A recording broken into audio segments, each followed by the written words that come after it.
Boa noite, irmãos. Dando continuidade ao nosso estudo do Pentateuco, o irmão Mackintosh.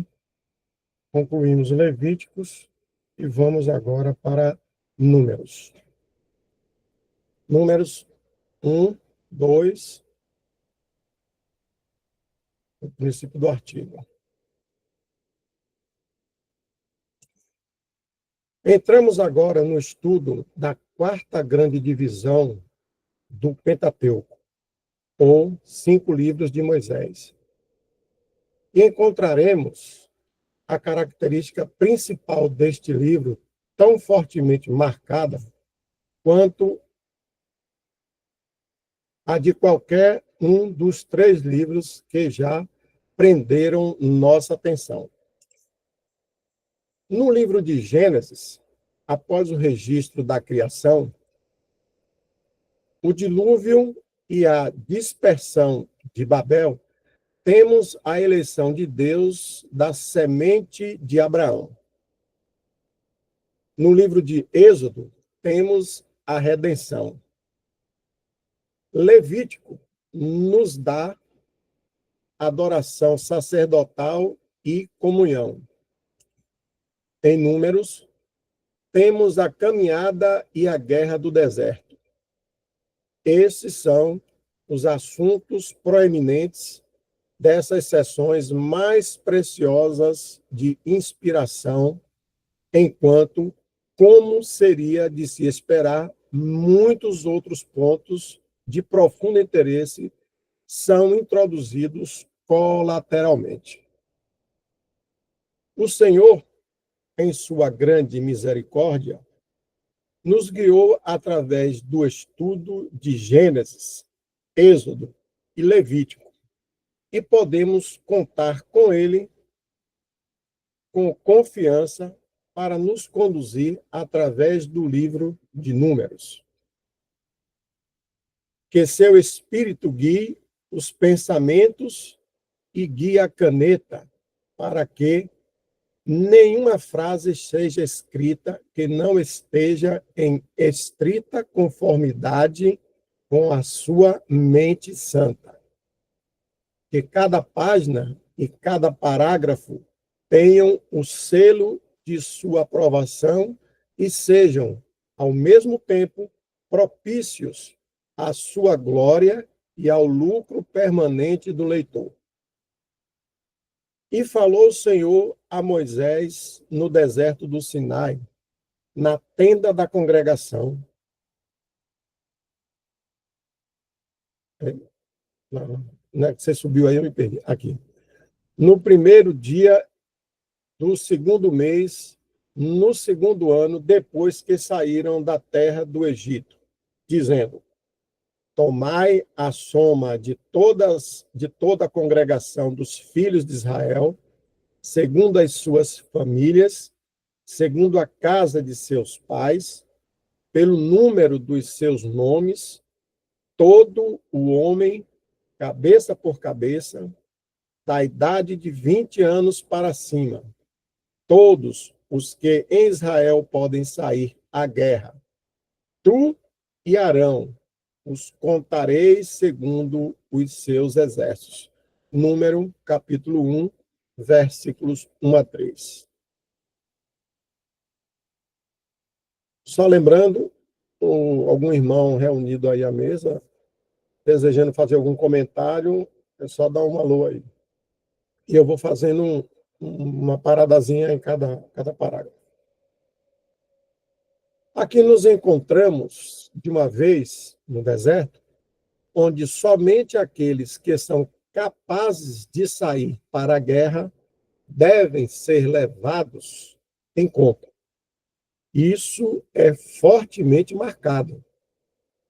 No livro de Gênesis, a semente de Israel estava nos lombos de seu pai Abraão. No livro de Êxodo, eles estavam nos fornos de tijolos do Egito. Em Levítico, eles estavam reunidos ao redor do tabernáculo da congregação.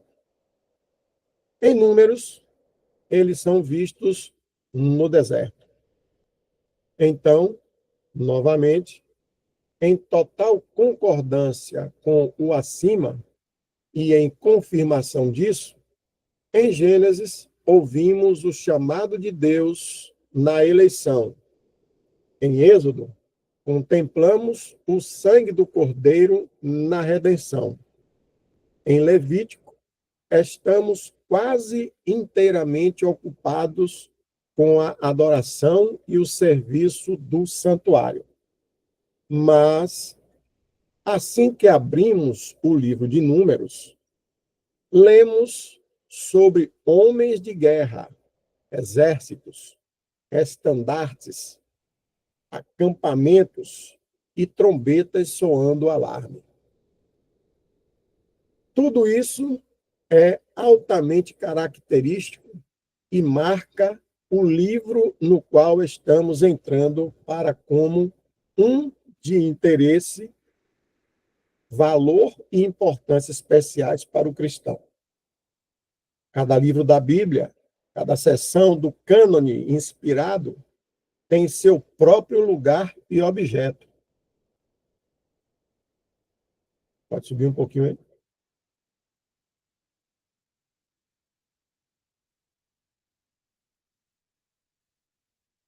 E objetos distintos. Cada um tem seu próprio nicho atribuído a ele por seu autor divino. Não devemos entreter, por um momento, o pensamento de instituir qualquer comparação em termos de valor intrínseco, interesse e importância. Tudo é divino e, portanto, perfeito. O leitor cristão acredita nisso plena e sinceramente. Ele, reverentemente, coloca seu selo na verdade da inspiração plenária da Sagrada Escritura, de toda a Escritura e do Pentateuco entre o resto. Nem deve ser movido um fio de cabelo disso pelos ataques ousados e ímpios de infiéis, antigos, medievais ou modernos. Infiéis e racionalistas podem traficar em seus raciocínios profanos. Eles podem exibir sua inimizade contra o livro e seu autor, mas o cristão piedoso repousa, apesar de tudo, na crença simples e feliz de que toda a Escritura é dada por inspiração de Deus. Ou seja, a inspiração divina termina sendo um fortalecimento para poder seguir essa linha de estudo e cronologia do tempo. Mas, enquanto devemos rejeitar completamente a ideia de qualquer comparação quanto à autoridade e valor, podemos, com muito proveito, comparar o conteúdo, o design e o escopo dos vários livros da Bíblia. E quanto mais profundamente meditarmos sobre eles, mais fortemente seremos atingidos pela beleza requintada, sabedoria infinita e precisão maravilhosa do volume como um todo e de cada divisão distinta dele. O escritor, inspirado, nunca se desvia do objeto direto do livro, seja qual for esse objeto. Você nunca encontrará nada em nenhum livro da Bíblia que não esteja na mais perfeita harmonia com o design principal daquele livro. Provar e ilustrar essa afirmação nos levaria por todo o cânone da Sagrada Escritura e, portanto, não tentaremos. O cristão inteligente não precisa da prova, por mais que seja interessado na ilustração. Ele se posiciona sobre o grande fato de que o livro, como um todo, e em todas as suas partes, é de Deus. E seu coração repousa na conclusão de que naquele todo e em cada uma dessas partes não há um J ou um tio que não seja de todas as formas digno do autor divino. Deus é maravilhoso. Pode subir?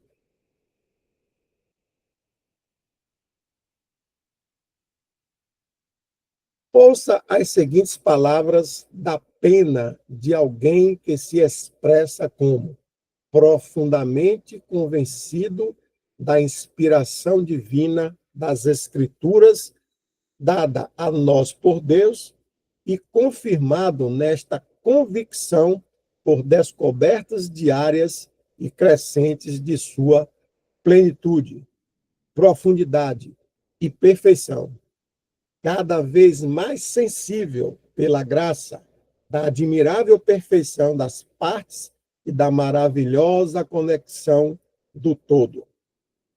As Escrituras, diz este escritor, têm uma fonte viva e o poder vivo permeou sua composição.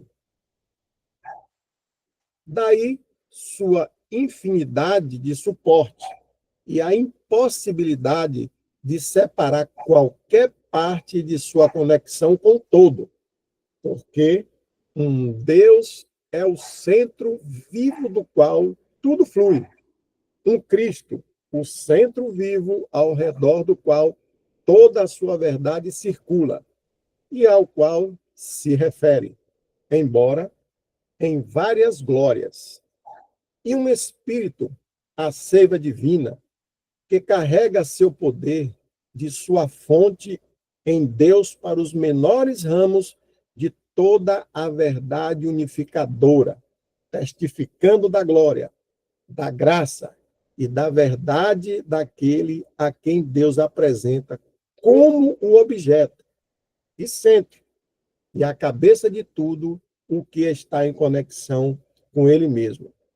Aquele que é, além disso, Deus sobre todos, abençoado para sempre.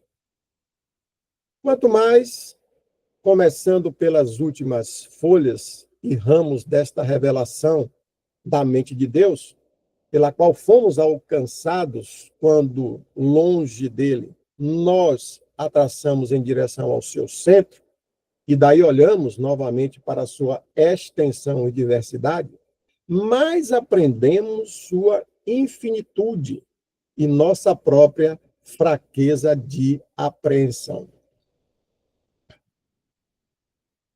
Aprendemos, bendito seja Deus, isto, que o amor, que é sua fonte, é encontrado em perfeição, sem mistura e na mais completa exibição daquelas manifestações dele que nos alcançaram mesmo em nosso estado arruinado.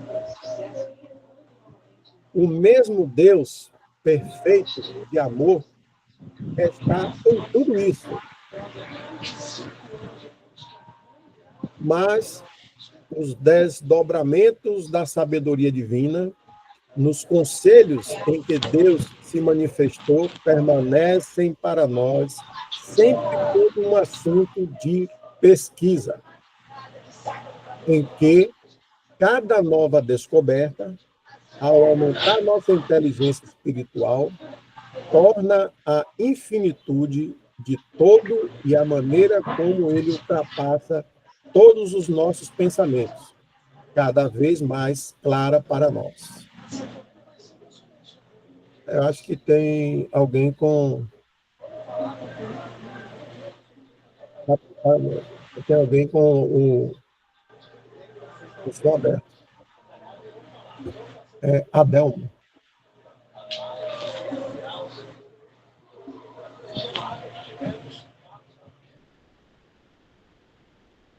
Ok, Adelmo.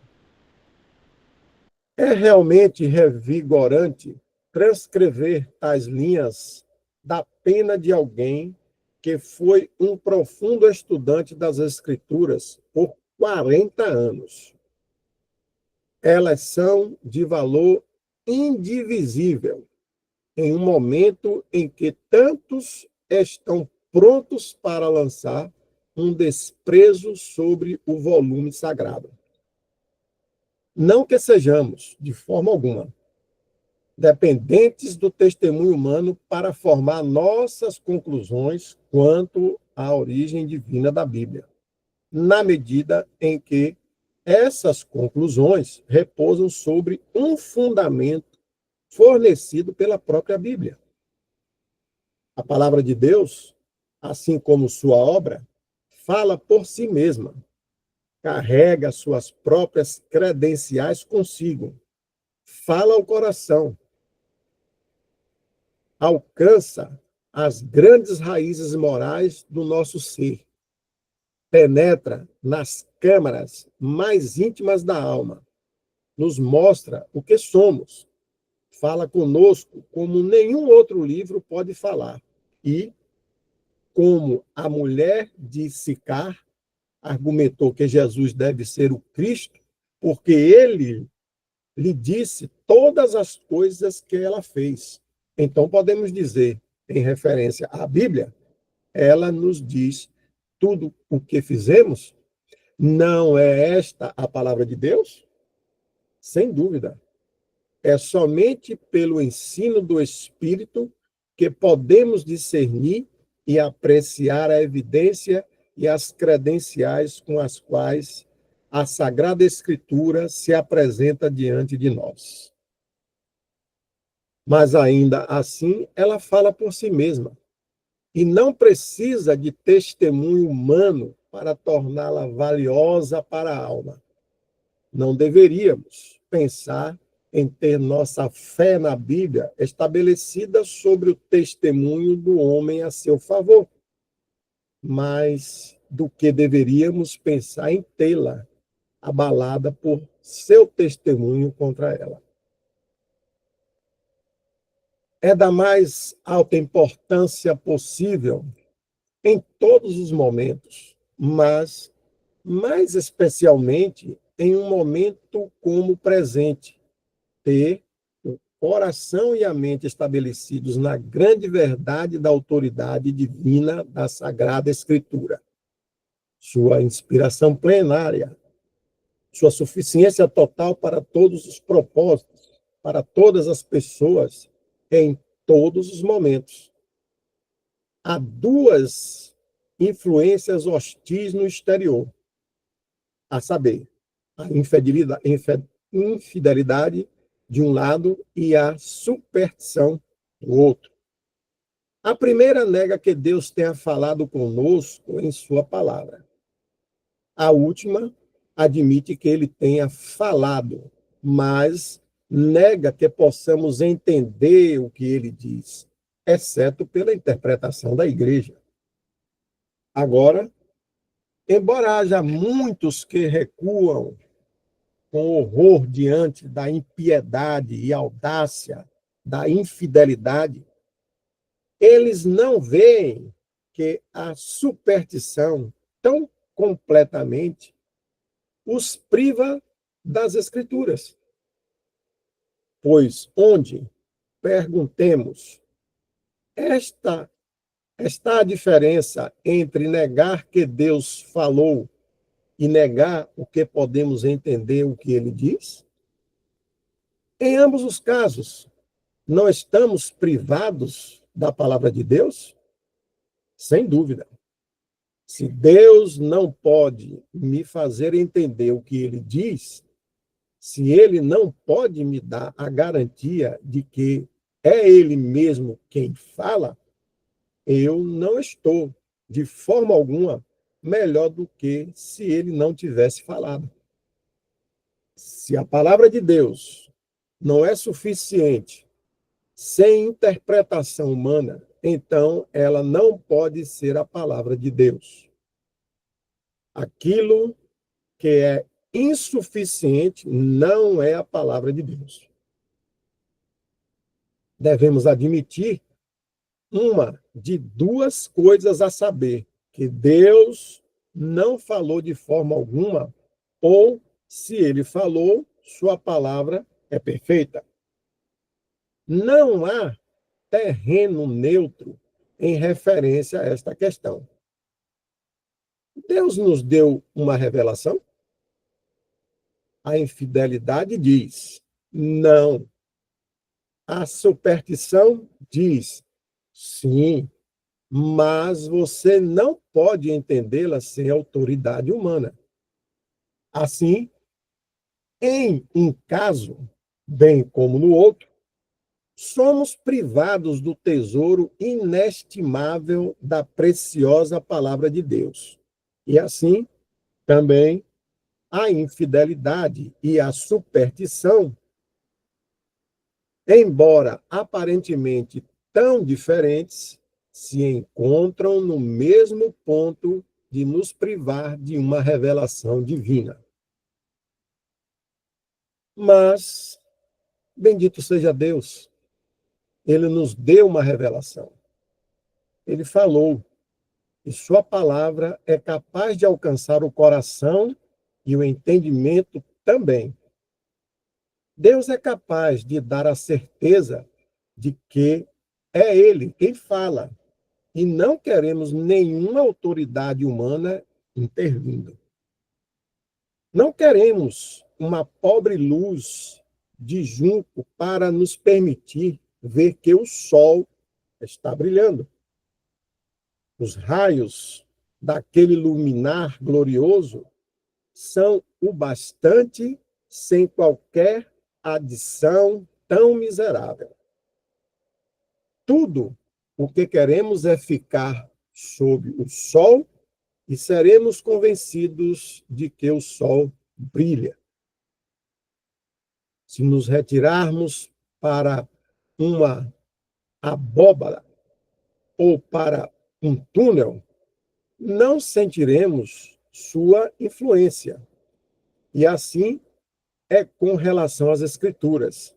Se nos colocarmos sob as influências arrepiantes e obscuras da superstição ou da infidelidade, não experimentaremos o poder genial e iluminador daquela revelação divina.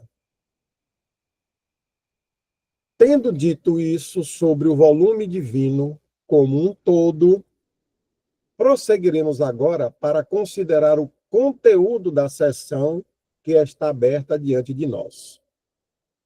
No capítulo 1, ou capítulo 1, temos a declaração da linhagem, e no capítulo 2, o reconhecimento do padrão.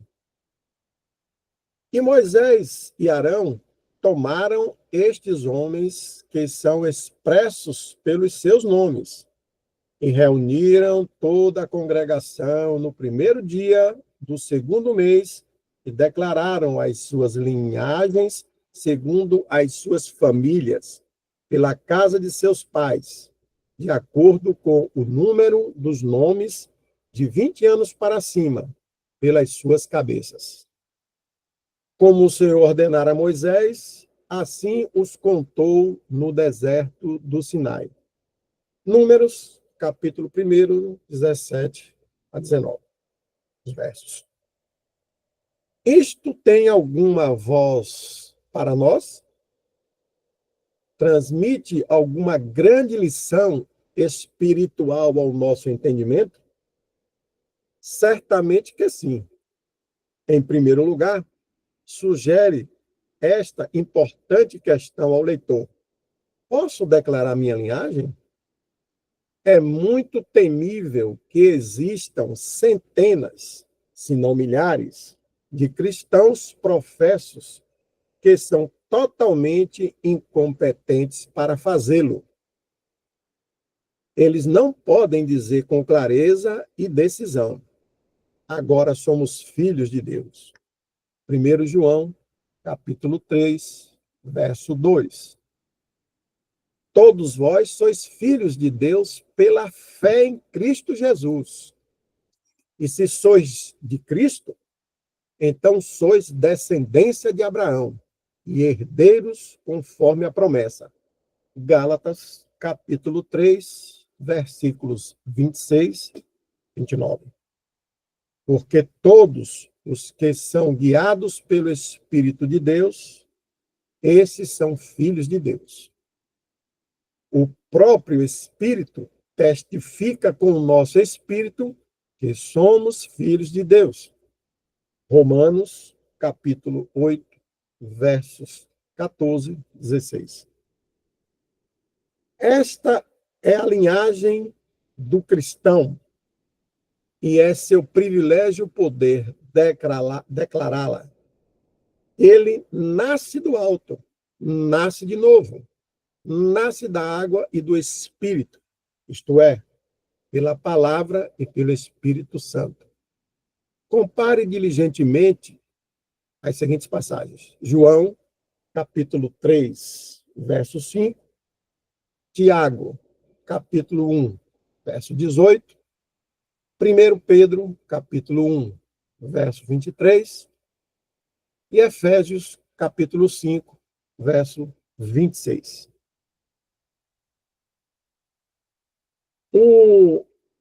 Os irmãos querem fazer essa comparação ou continuam? O que é que os irmãos acham?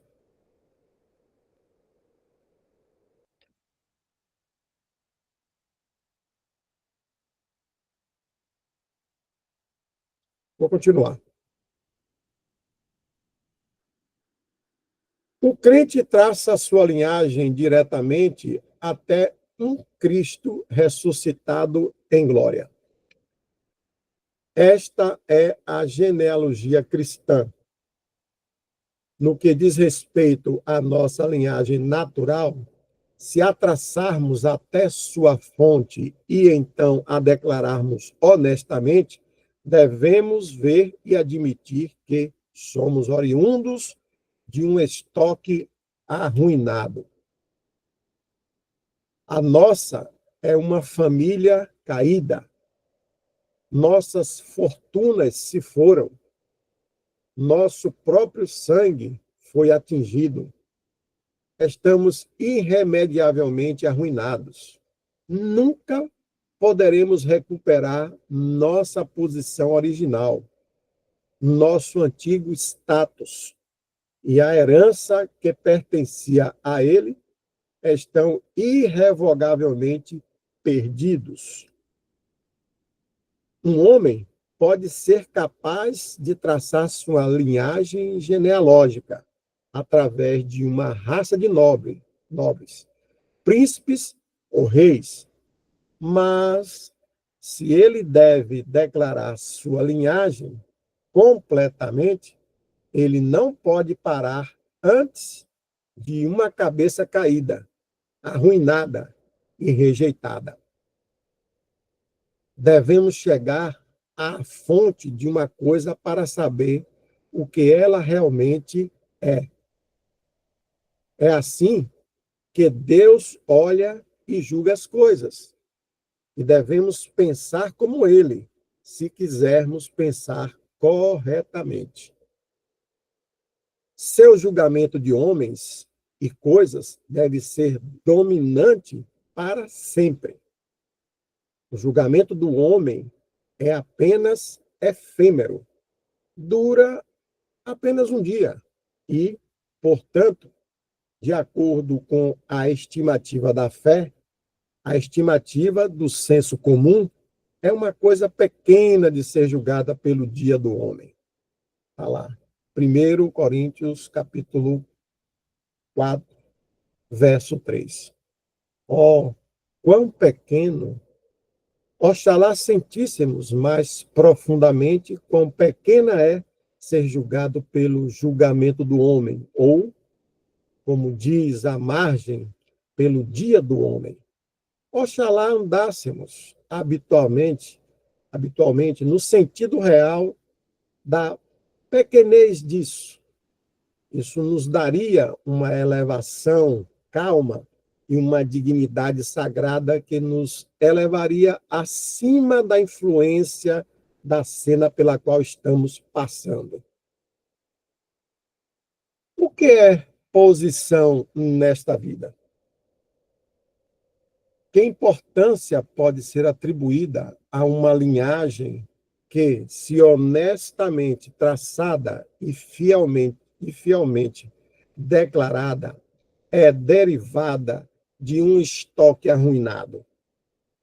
Um homem só pode se orgulhar se seu nascimento, quando ele, para antes de sua origem real, nascido em pecado e moldado em iniquidade.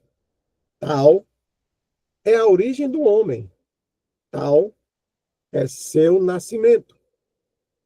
Quem pode pensar em se orgulhar de tal nascimento, de tal origem? Quem? Senão aquele cuja mente o Deus deste mundo cegou. Mas quão diferente com o cristão. Sua linhagem é celestial. Sua árvore genealógica lança suas raízes no solo da nova criação. A morte nunca pode quebrar a linha na medida em que é formada na ressurreição. Não podemos ser muito simples quanto a isso. É de suma importância que o leitor esteja completamente claro sobre este ponto fundamental. Podemos ver facilmente, a partir deste primeiro capítulo de Números, quão essencial era que cada membro da congregação de Israel pudesse declarar sua linhagem. A incerteza neste ponto teria se mostrado desastrosa, teria produzido confusão sem esperança.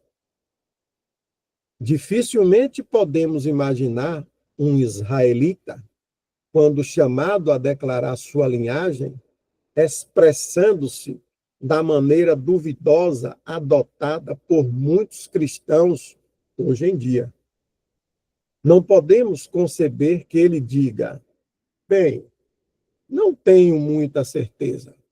Às vezes, acalento a esperança de que sou da linhagem de Israel, mas, em outras ocasiões, estou cheio de medo de não pertencer à congregação do Senhor.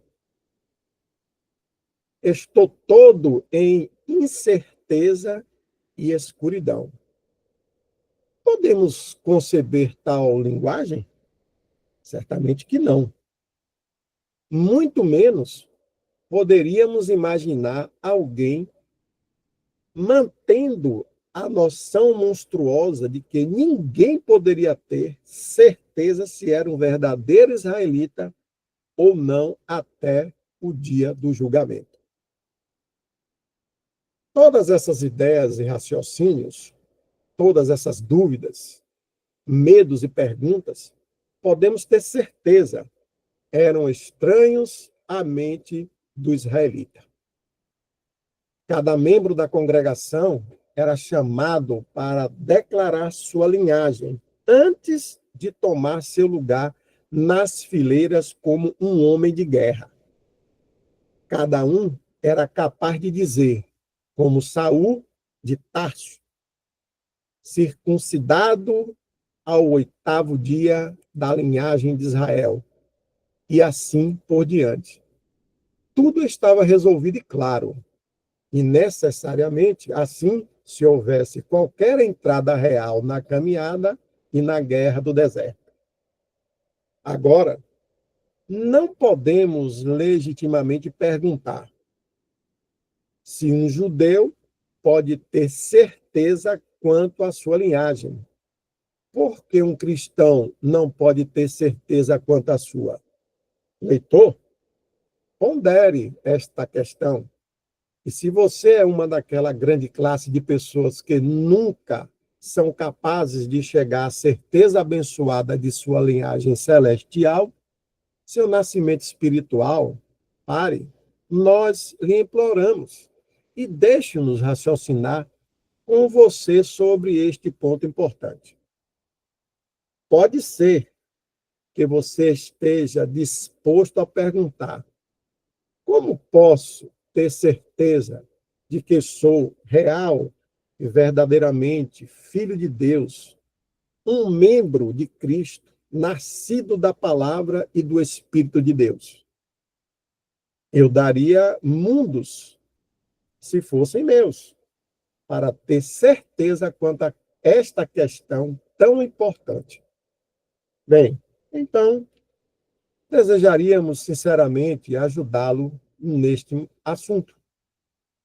De fato, um objetivo especial diante de nós, ao escrever estas notas, é ajudar almas ansiosas, respondendo conforme o Senhor nos capacitar suas perguntas, resolvendo suas dificuldades e removendo os obstáculos de seu caminho. E antes de tudo, vamos apontar uma característica especial que pertence a todos os filhos de Deus, sem exceção.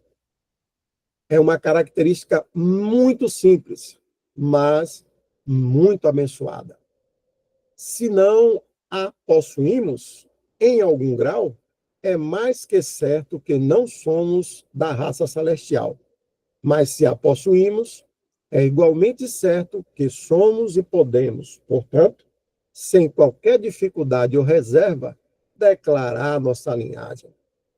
Agora, qual é essa característica? Qual é essa grande característica familiar? Nosso Senhor Jesus Cristo fornece essa resposta. Ele nos diz que a sabedoria é justificada por todos os seus filhos. Lucas, capítulo 7, verso 35. Mateus, capítulo 11, verso 19. Todos os filhos da sabedoria, desde os dias de Abel até o momento presente, foram marcados por essa grande característica familiar. Não há nenhuma única exceção. Todos os filhos de Deus, todos os filhos da sabedoria sempre exibiram, em algum grau, essa característica moral. Eles justificaram a Deus. Que o leitor considere isso. Pode ser que ele ache difícil entender o que significa justificar Deus, mas uma ou duas passagens da Sagrada Escritura, confiamos, deixarão isso bem claro. Lemos em Lucas 7 que todo o povo que ouviu Jesus e os publicanos justificaram a Deus, sendo batizados com o batismo de João. Mas os fariseus e os doutores da lei rejeitaram o conselho de Deus contra si mesmos, não sendo batizados por ele. Versos 29 e 30. Aqui temos as duas gerações colocadas, por assim dizer, face a face. Os publicanos justificaram a Deus e condenaram a si mesmos. Os fariseus justificaram a si mesmos e julgaram a Deus. Os primeiros se submeteram ao batismo de João, o batismo do arrependimento. Os últimos recusaram esse batismo. Recusaram-se a se arrepender. Recusaram-se a se humilhar e a julgar a si mesmos. Aqui temos duas grandes classes em que toda a família humana foi dividida desde os dias de Abel e Caim até os dias atuais. E aqui também temos o teste mais simples possível para testar nossa linhagem. Tomamos o lugar da autocondenação? Nos curvamos em verdadeiro arrependimento diante de Deus? Isso é para justificar Deus. As duas coisas andam juntas. Sim, são uma e a mesma coisa. O homem que se condena justifica a Deus, e o homem que justifica a Deus condena a si mesmo. Por outro lado, o homem que se justifica julga a Deus, e o homem que julga a Deus justifica a si mesmo. Assim é em todos os casos. E observe-se que, no exato momento em que tomamos a base do arrependimento e do autojulgamento, Deus toma a base de um justificador. Deus sempre justifica aqueles que se condenam. Todos os seus filhos o justificam. E ele justifica todos os seus filhos. No momento em que Davi disse: pequei contra o Senhor, a resposta foi: o Senhor perdoou o teu pecado. O perdão divino segue com a mais intensa rapidez a confissão humana. Daí se segue que nada pode ser mais tolo do que alguém se justificar na medida em que Deus deve ser justificado em suas palavras e vencer quando ele é julgado. Compare Salmos, capítulo 51, verso 4, e Romanos, capítulo 3, verso 4. Deus deve ter a vantagem no final. E então, toda autojustificação será vista em sua verdadeira luz.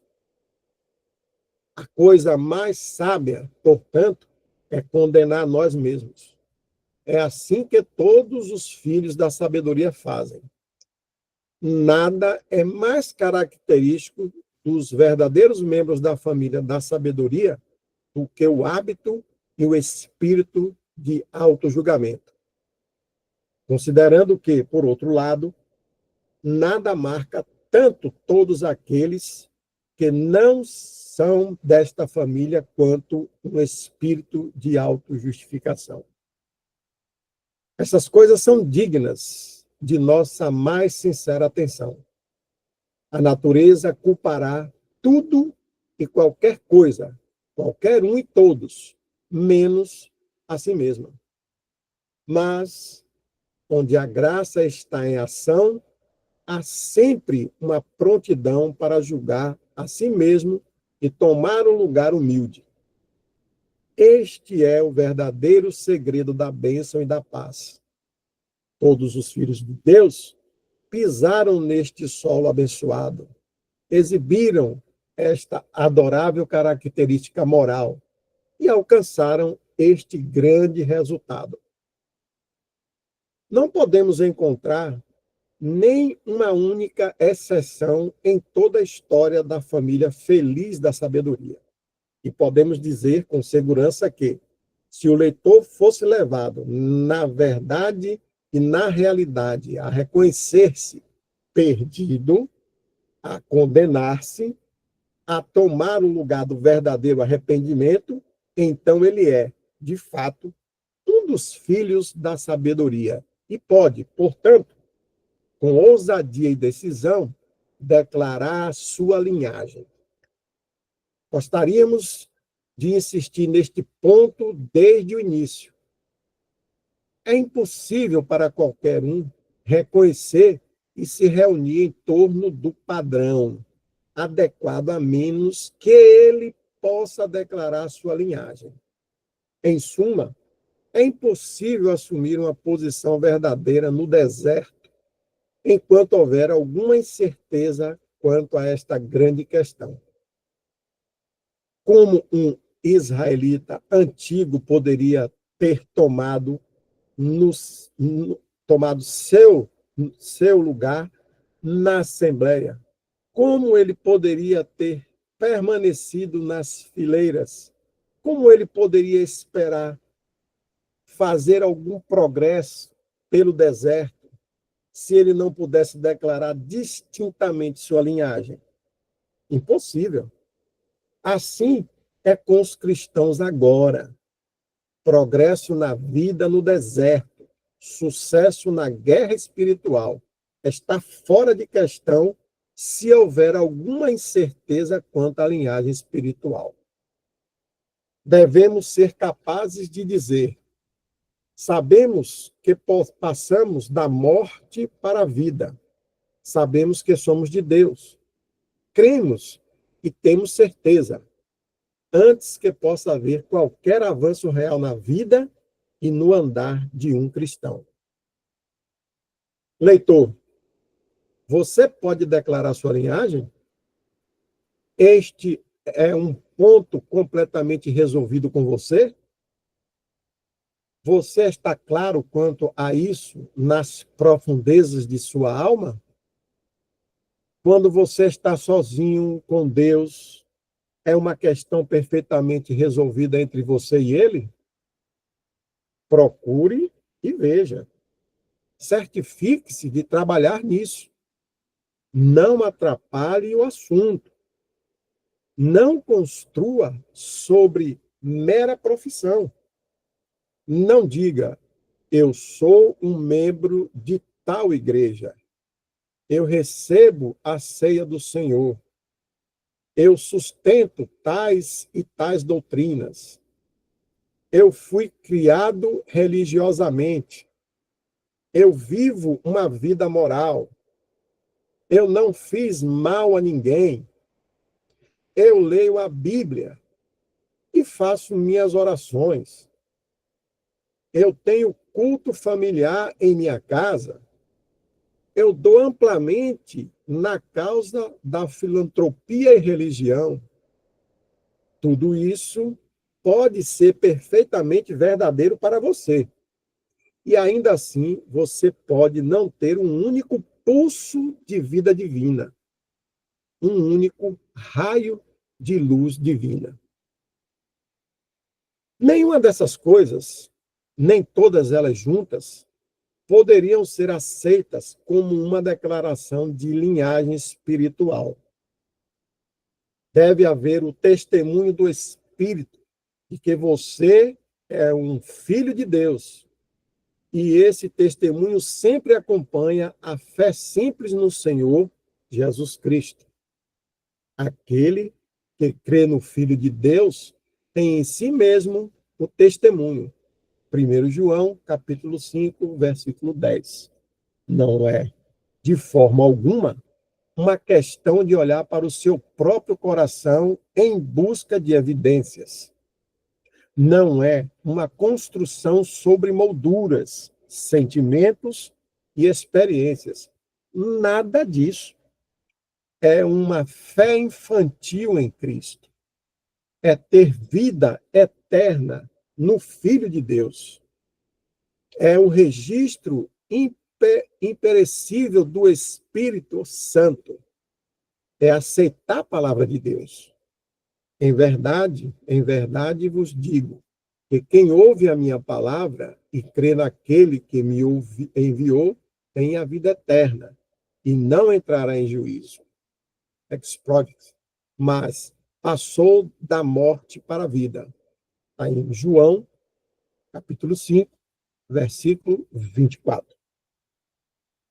Esta é a verdadeira maneira de declarar sua linhagem. E tenha certeza disso. Você deve ser capaz de declará-la antes de poder ir para a guerra. Não queremos dizer que você não pode ser salvo sem isso. Deus nos livre de dizer algo assim. Acreditamos que há centenas do verdadeiro Israel espiritual que não são capazes de declarar sua linhagem. Mas perguntamos: esses são capazes de ir para a guerra? São militares vigorosos? Longe disso.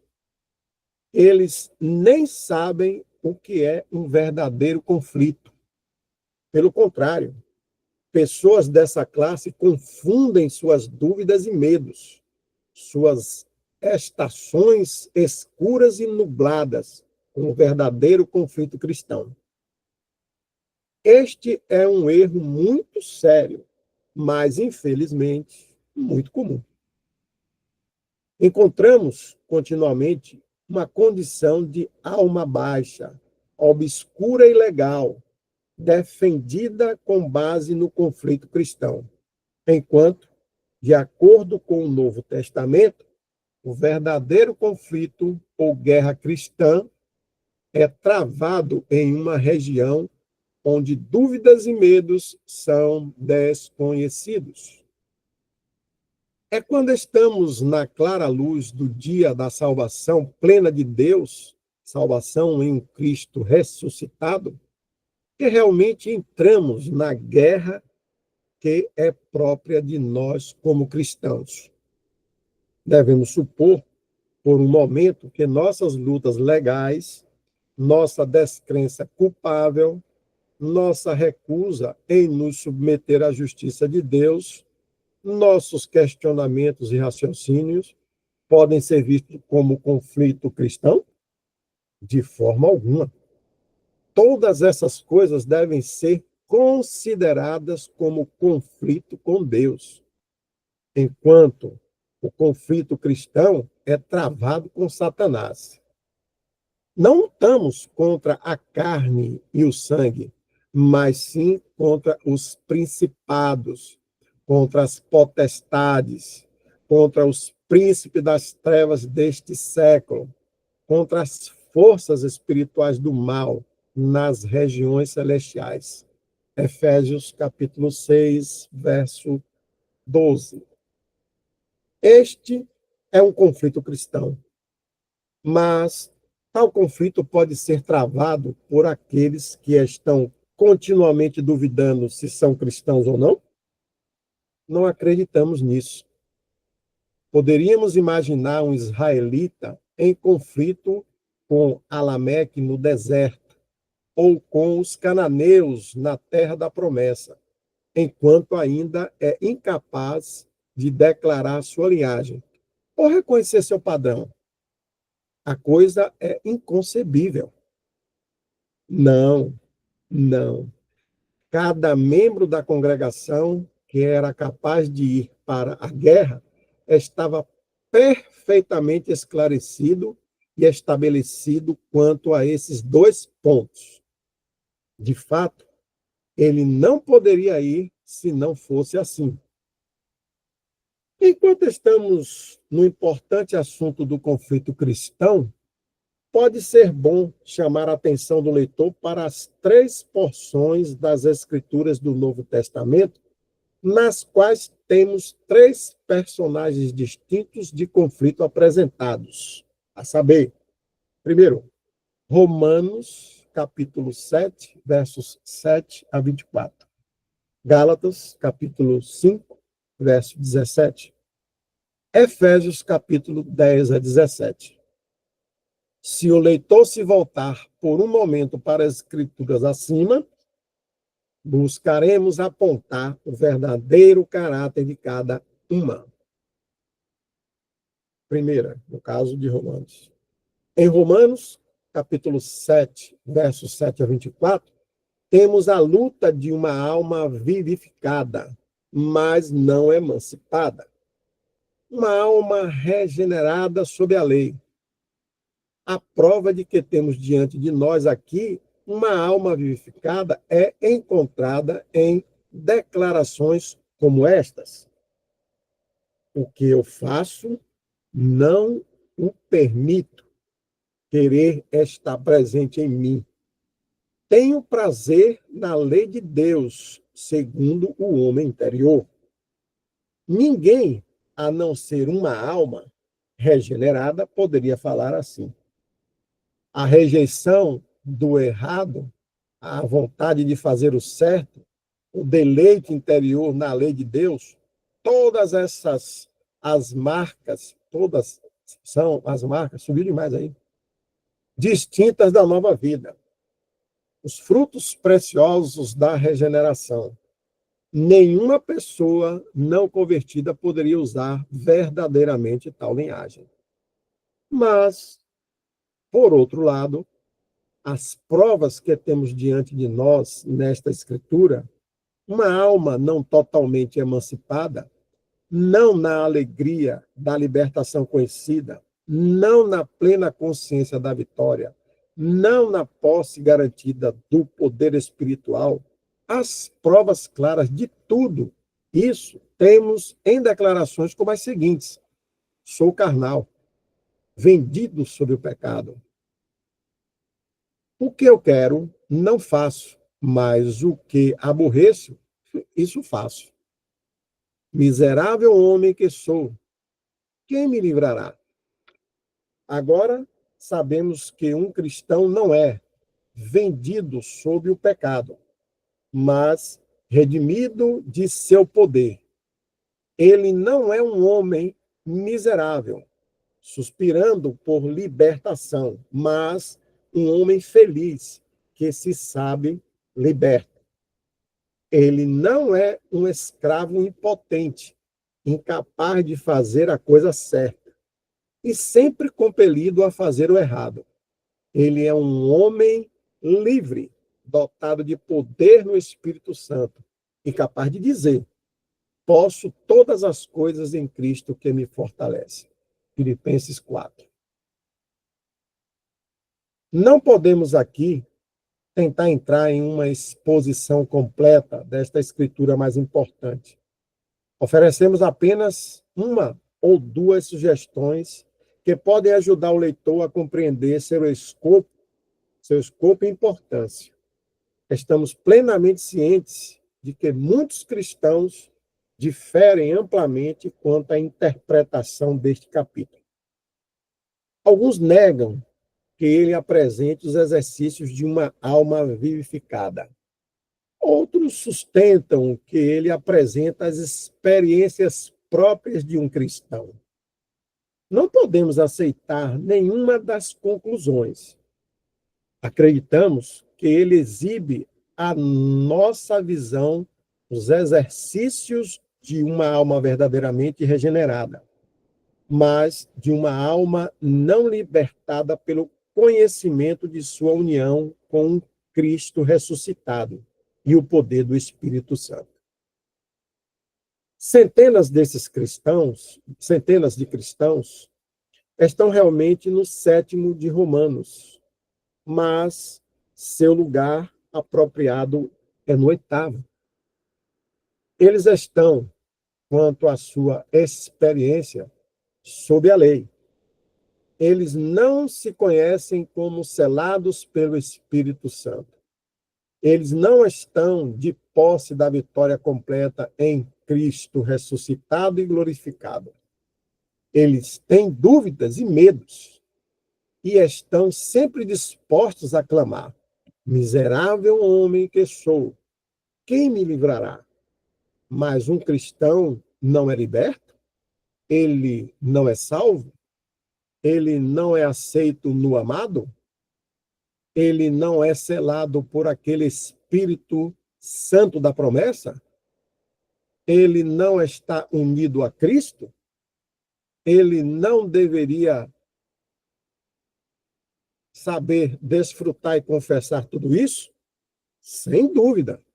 Bem, então, ele não está mais quanto à sua posição no 7º de Romanos. É seu privilégio cantar a canção da vitória ao lado do céu do túmulo vazio de Jesus e andar na santa liberdade com a qual Cristo torna seu povo livre. O 7º de Romanos não é liberdade de forma alguma, mas escravidão, exceto de fato no final, onde a alma é capaz de dizer: agradeço a Deus. Sem dúvida, pode ser um exercício muito saudável passar por tudo o que está aqui, detalhado para nós com tanta vivacidade e poder maravilhosos. E, além disso, devemos declarar que deveríamos preferir estar honestamente no 7º de Romanos a estar falsamente no 8º. Mas Tudo isso deixa totalmente intocada a questão quanto à aplicação adequada desta passagem profundamente interessante da Escritura.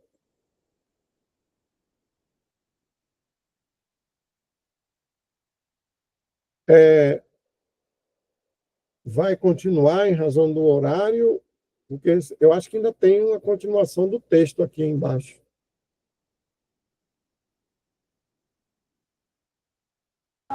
Acredito, irmão, que já passou do horário. Realmente a leitura é muito boa, envolvente, profunda. Se alguém, se alguém tem dúvidas aí, uma sombra de dúvida com relação à sua linhagem espiritual em Cristo Jesus, acho que hoje, né, e daqui para frente, diante do Senhor, eliminará, Deu uma para que boa fique clareada, né? firme, fique firme diante das adversidades, das aflições desse mundo, tendo a certeza de que o nosso Senhor, ele já venceu, né? E nós somos mais do que vencedores nele. Com certeza. Dal tá aí ainda, Jefferson?